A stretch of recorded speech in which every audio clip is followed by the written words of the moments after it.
Hii ni habari za Umoja wa Mataifa kutoka New York City. Tuliokuandalia hii leo kutoka Umoja wa Mataifa. Irene Kitoti, kijana Mtanzania na mwakilishi na mwangalizi wa mchakato wa wagombea nafasi ya katibu mkuu ajaye wa Umoja wa Mataifa, atoa rai kwa watakao piga kura. Ushauri wangu ni kwamba wachague katibu mkuu ajaye ambaye anaweka maslahi yetu ya dunia nzima na sio maslahi yake au nchi anayotokea yeye. Yaani aweke maslahi ya pamoja, asibague kwa kila mtu. Cha kwanza, cha pili, aweze kupenda kusikiliza. Na leo katika Jifunze Kiswahili tutabisha hodi Baraza la Kiswahili nchini Tanzania BAKITA ili kufahamu maana ya neno kuparama. Karibu. Ni Alhamisi ya tarehe 23 ya mwezi Aprili mwaka 2026, siku ya kimataifa ya wasichana katika teknolojia ya habari na mawasiliano TEHAMA, na pia siku ya vitabu na haki miliki duniani. Mwenyeji wako ni mimi Asumta Masoi kutoka hapa New York, Marekani. Kabla kukuletea mada kwa kina, kwanza ni muktasari wa habari ukiwasilishwa na Arnold Kayanda. Karibu Arnold. Asante Asumta. Kutokana na mafanikio ya kihistoria kwa afya ya umma ya eneo la Karibe, shirika la Umoja Mataifa la afya ulimwenguni WHO limeipongeza nchi ya Bahamas kwa kuwa taifa la hivi karibuni zaidi katika ukanda huo wa Karibe kuthibitishwa kuwa limekomesha maambukizi ya virusi vya ukimwi VVU kutoka kwa mama kwenda kwa mtoto. Mkurugenzi mkuu wa WHO Daktari Tedros Adhanom Ghebreyesus kupitia taarifa ya shirika hilo ameipongeza Bahamas kwa mafanikio haya makubwa yanayoimarisha miaka ya dhamira ya kisiasa na kujitolea kwa wahudumu wa afya. Amesema kwa kuhakikisha watoto wanazaliwa bila VVU, tunalinda mustakabali wenye afya bora na mwanga zaidi kwa kizazi kijacho. Ikiwa leo imetimia miaka 15 tangu kuanza maadhimisho ya siku ya kimataifa ya wasichana katika teknolojia ya habari na mawasiliano TEHAMA au ICT, katibu mkuu wa shirika la Umoja Mataifa la mawasiliano ITU Doreen Bogdan Martin katika ujumbe wake mahususi wa maadhimisho ya mwaka huu amesema, kwa sasa tunaishi katika kipindi cha mabadiliko makubwa na ya kusisimua zaidi ya kiteknolojia katika historia ya binadamu, lakini vile kwa sasa fursa zinazohusiana na mabadiliko haya ya kiteknolojia hazimfikii kila mtu kwa usawa. Akifafanua kauli hiyo, ameeleza kuwa wanawake wanawakilisha 35% tu dunia nzima ya wanaohitimu katika masomo ya STEM, yaani sayansi, teknolojia na hisabati, na katika nguvu kazi ya akili mnemba AI, idadi ya wanawake iko katika takriban 25%, na hivyo akashauri kuwa hizo ni ishara kwamba inahitajika kurekebisha mwelekeo huu na inapaswa kufanyika hivyo hivi sasa. Na mgogoro wa usafirishaji katika mlango bahari wa Hormuz uliosababishwa na vita vya Mashariki ya Kati umefichua tishio jipya: upungufu wa madini ya kimkakati yanayoendesha uchumi duniani kote, na sasa nchi huenda zitaanza kuhaha kuyapata. Katika mkutano na waandishi wa habari leo jijini Geneva, Uswisi, Dario Ligut, mkurugenzi wa kitengo cha nishati endelevu cha tume ya kiuchumi ya Umoja wa Mataifa kwa ajili ya Ulaya UNIS, amesema hatua ya kwanza, mbali na ongezeko la bei, bila shaka itakuwa viwanda kupunguza matumizi yake ya madini ya kimkakati na hivyo kupunguza uzalishaji, iwe ni paneli za sola, sumaku, betri na kadhalika katika siku zijazo. Mwisho wa muktasari wa habari. Kwa Asumta. Asante sana Arnold Kayanda kwa kutuletea muktasari wa habari. Hapo baadaye ni wasawa Jifunze Kiswahili na tutakuwa na mtaalamu wetu Oni Sigala kutoka Tanzania. Salia papo hapo tafadhali. Solemnly swear to exercise in all loyalty, discretion and conscience the functions entrusted to me as Secretary General of the United Nations, to discharge these functions and regulate my conduct وفي أداء عملي سوى مصالح الأمم المتحدة وحدها, and not to seek or accept instructions in regard to the performance of my duties from any government or other authority external to the organization.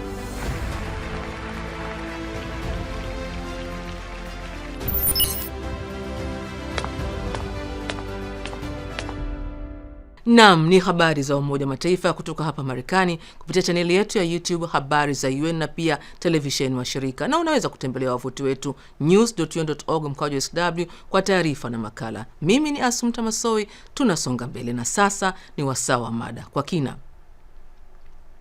Mchakato wa kumsaka katibu mkuu mpya wa Umoja wa Mataifa atakayeshika hatamu za uongozi kuanzia Januari mosi mwaka 2027 umeendelea wiki hii kwenye makao makuu ya Umoja wa Mataifa hapa jijini New York, Marekani, ukijumuisha wagombea wanne: Michelle Bachelet kutoka Chile, Rafael Grossi kutoka Argentina, Rebecca Greenspan kutoka Costa Rica na Macky Sall kutoka Senegal. Juzi Jumanne na pia jana Jumatano, wagombea hao walipata fursa ya kunadi sera zao mbele ya wajumbe wa nchi wanachama kwenye baraza kuu, wakiwemo pia wawakilishi wa asasi za kiraia waliopata fursa ya kuwauliza maswali. Miongoni mwa wawakilishi hao ni muasisi na mkurugenzi wa asasi ya kiraia yaitwayo Genesis for Children Organization ya nchini Tanzania, aliyezungumza na Flora Nducha wa idhaa hii ya Kiswahili. Ungana nao basi katika mahojiano hayo. Naitwa Irene Kitoti, natokea nchi ya Tanzania. Na nilikuwa mbunge vijana Afrika Mashariki na pia kwa sasa ni mkurugenzi wa taasisi ya Genesis for Children Organization. Ilikuwaje hata ukapata? Maana mtu atajiuliza, umetoka Tanzania, kijana unaenda kule kuuliza maswali kwa watiania. Ilikuwaje? Cha kwanza, mimi ni mwanachama wa UN na pili ni mwanachama wa ECOSOC Youth wala baraza la vijana ECOSOC, jukwaa la vijana la ECOSOC. Kwa hiyo sio hilo tu, niliona kutoka kwenye email pia nimejiunga na mtandao wa UN Digital Communication, mawasiliano ya kidijitali ya Umoja wa Mataifa. So nilisubscribe account yao. Mimi ni mtu ambaye napenda kutafuta fursa, sisubiri fursa zinifuate. Nilivyo-apply since kuanzia mwezi wa pili. Kwa hiyo nikanasubiria nafasi yangu. Kwa Mungu akasaidia, weekend iliyopita nikachaguliwa kuwa mmoja wapo. So nilifurahi sana kwa sababu walituambia kwamba maswali yako ndio atakao kufanya wewe kuweza kupita. So yale maswali niliyoandika pale, yale maswali ndio yakanifanya mimi nipite. Hongera sana kwa hilo. Na unawakilisha vijana kutoka Tanzania. Ina maana umebeba bendera ya vijana wa Tanzania. Ndio. Maswali yako ni yapi? Maswali yangu ni mawili. Swali la kwanza lilikuwa ni jinsi gani ataweza kuwalinda watoto kwenye maeneo yenye migogoro na vita na kuhakikisha uwajibikaji kwa wanaokiuka haki za watoto. Hilo lilikuwa swali langu la kwanza kwao. Atafanyaje UN, Umoja wa Mataifa, kuwezesha kufanikisha hilo? Na la pili? La pili lilikuwa watoto wengi wasio na hatia wanakufa kila siku katika mizozo. Je, atafanya nini kama katibu mkuu kushughulikia janga hili liishe? Kwa sababu kama mnavyojua, kukiwa na political interference, kukiwa na uingiliaji wa kisiasa pamoja na vita, kukiwa na nadhani unajua hata nchini kwetu tunafanya census, ndio? Kukiwa na watu wengi sana, maana elimu sio tu ya mtoto mdogo, elimu ni ya watu wote.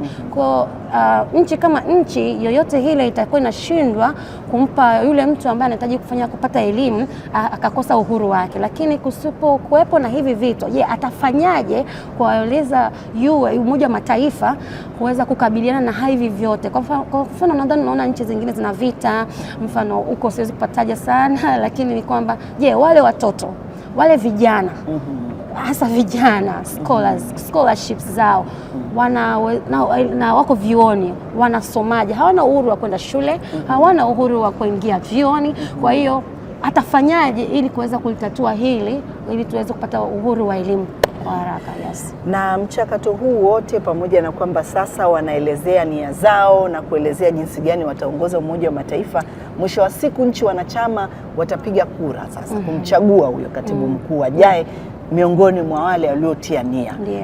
Sasa kwa hao nchi wanachama watakaopiga kura, wewe unatoa wito gani kwao? Unataka nini wazingatie wakati wanafanya maamuzi ya nani wanamchagua? Sawa, mimi ushauri wangu ni kwamba wachague katibu mkuu ajaye ambaye anaweka maslahi yetu ya dunia nzima na sio maslahi yake au nchi anayotokea yeye.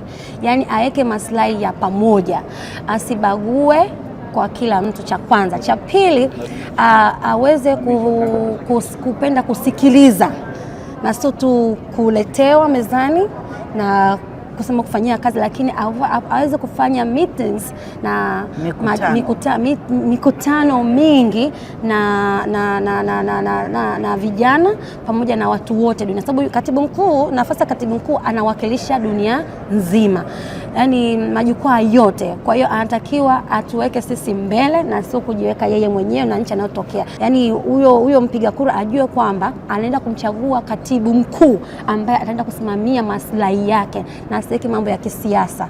Yes. Na mwisho, kwa vijana wenzio, unawaeleza nini kuhusiana na nafasi ya vijana kushiriki katika masuala ya kimataifa? Wao wanajitokeza. Vijana wenzangu, mimi fursa nazitafuta mwenyewe, sisubiri kutafutwa. Hivyo hata hapa nilipo nimetafuta mwenyewe. Yes, nimetafuta mwenyewe, sijasubiria nitafutwe, kwa sababu ukisubiria utafutwe hakuna atakaye kujua kwamba wewe hapo ulipo una shida gani, unataka nini. Na kingine, ukishatafuta fursa unatakiwa kujielimisha. Ukishajielimisha, volunteers ziko nyingi kama UN, nenda ka volunteer, usingoje tu upewe kazi ndo upate fursa. No, fursa tunazitafuta, na unavyotoka nasema mtembea bure na sio sana kaa bure. So jielimishe. Cha kwanza, ukishaenda kwenye volunteers hizo, kwenye kujitolea, nafasi za kujitolea, utapata kushirikiana na wenzako. Kupitia kushirikiana na wenzako unapata connection ambazo mimi ndo zinifanya nifike hapa. Baada ya tatu ni uwajibikaji. Ukishapewa sasa, ukishajielimisha, ukajishirikisha mwenyewe kushiriki kwenye mikutano, unafanya uwajibikaji ambao unasema maamuzi. Sasa kama mfano, kama mimi leo ninaenda kufanya niseme maamuzi, ni mmoja wapo wa kuingia kwenye majukwaa hili la baraza kuu. Na hisi nilivyokuwa naangalia pale kwenye mkutano, kijana wa Kiafrika niko mwenyewe. Hivyo, so nilifanya vyote hivyo vitatu, na mimi ndipo nilipo hapa. Cha muhimu ni kujitoa sana sana sana na kumweka Mungu mbele. Tusikose, majukwaa ya mataifa yana fursa nyingi pata kuona ya vijana. Ingia only, tunatumia mtandao wetu wa AI sasa hivi, tunayo anasema akili unde au akili mnemba. Yes. Pitia huko utafanikiwa. Asante sana, nakushukuru na nakutakia kila laheri na hongera sana. Asante sana mama. Asante sana. Shukran sana Irene Kitoti na Flora Nducha kwa mahojiano hayo. Na sasa umewadia wasaa wa kujifunza lugha ya Kiswahili. Na leo mtaalamu wetu ni Oni Sigala, mhariri mwandamizi wa Baraza la Kiswahili la Kitaifa nchini Tanzania, BAKITA. Anafafanua maana ya neno kuparama. Kuparama au parama ni ile hali ya kukosa mahitaji ya lazima ya ukuaji wa kiumbe na kusababisha kukosekana kwa unyororo wa ngozi. Mtu ambaye anaonekana ngozi yake haina unyororo wowote, basi huchukuliwa kwamba huyo mtu ameparama. Lakini pia kuparama kunaweza kuwa ni kuharibika kwa kiumbe au kitu, au tunaweza tukatumia pia kuparama. Shukran sana Oni Sigala kwa ufafanuzi huo. Basi nami kufikia hapa na kunja jamvi leo, lakini tukutane tena Jumanne ijayo kwa jarida lingine la video, na kwa upande wa kipindi cha redio ni kila siku. Kwa hiyo kesho Ijumaa utapata habari za Umoja Mataifa. Hata hivyo, kwa sasa unaweza kutazama habari na video nyingine kwenye chaneli yetu ya YouTube Habari za UN, na katika ukurasa wetu wa X jina ni hilo Habari za UN. Kumbuka pia kupakua app yetu ya Habari za UN katika Play Store na App Store. Kwa niaba ya wote walioshiriki kuletea jarida hili, mimi ni Assumpta Massoi na kutakia amani na kwa heri kutoka New York, Marekani.